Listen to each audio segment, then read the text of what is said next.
believe the goal of hospice care is to support the family and the patient with their diagnosis, which would be a terminal diagnosis medically. However, we try in hospice not to dwell specifically just on the disease. We actually dwell more on the patient and the family's well-being. I think the most important thing that patients, that physicians, that anybody in the medical field needs to know about hospice is that hospice is not just about death. Hospice is about living, and it is the maximizing the quality that you have in the final days of your life, and the importance of the transition for the patient as well as the family is very important. They're appropriate on any level as long as they're terminal. When they're terminal, it means a physician has determined, or two physicians have determined, that they have 6 months or less to live if their terminal illness runs its normal course. The common misconception there is if they get hospice care that they've got a couple weeks to live, or they only have 6 months to live. Some hospice patients are hospice appropriate for years. My father started on hospice in November of 2009. My dad enjoyed being here when he did have to be here. He struggled with the cancer for 6 years and gave up all the treatments.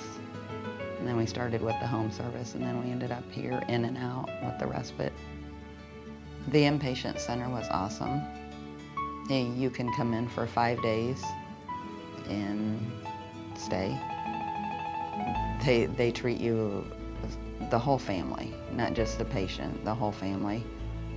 There's from food to encouragement to support, emotional, physically, mentally, and anything you might ask for, want, need.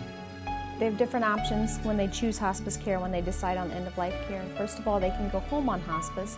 They would have to have a primary caregiver who would be available either around the clock. If the patient was unsafe, or if the patient's safe enough, they could stay at home by themselves with the primary caregiver available. And then the nurses would visit and support them in all aspects of care. That's one level they can have. The second level is if they need extra help in the home, they could have continuous care, where a nurse comes in for 8 12-hour shifts and gives the family a break, and we have respite care and aid services in the home. Another option would be inpatient hospice care, which they could come into the facility. The nice thing about the flexibility with the inpatient hospice with community health professionals, outpatient home hospice, is that it allows the patients to be cared for continuously. There's no disconnect from transition from home hospice to inpatient hospice. The same themes and the same goals are established. The importance of caring for the patient, keeping the patient comfortable. It gives the patient and the family an opportunity to establish a relationship with their caregivers. We serve patients with physical symptoms, and these symptoms are met through pharmacological interventions and treatments. All of our nurses are hospice trained in pain and symptom management, and that is helpful to have care plans that are individualized for each patient. But then sometimes our patients have emotional or spiritual needs, and we meet those needs by use of our hospice chaplain or the hospice musician. The care is collaborative, so it's a team approach. My mother had breast cancer for 3 years, and she wouldn't go to the doctor or anything. She wasn't that kind of person. She just wouldn't burden anybody. So she went to the doctor probably 4 weeks before my father passed away, and we got the diagnosis that she was on very limited time also. So since we knew so much about hospice, we had in-hospice care for her, but we still had the comfort, the support. It was 16 days after my father passed away, and it was really kind of nice to be here because they already knew what we had went through, and it was very supportive. The patient is always number one, but the family is a very close number two. The family is cared for just as well as the patient, and I think they recognize that, and they truly are very very happy with the experiences that they have. My wife, she was 50 years old. She had ovarian cancer, We were at the University of Michigan Hospital, and they basically told us there wasn't nothing else they could do for her, and they suggested we go to a hospice situation.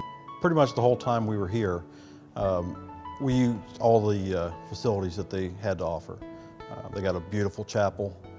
We spent some time in there. My son here, he spent a lot of time in the library. They've got a couple computers so he got to be doing his thing in there a little bit.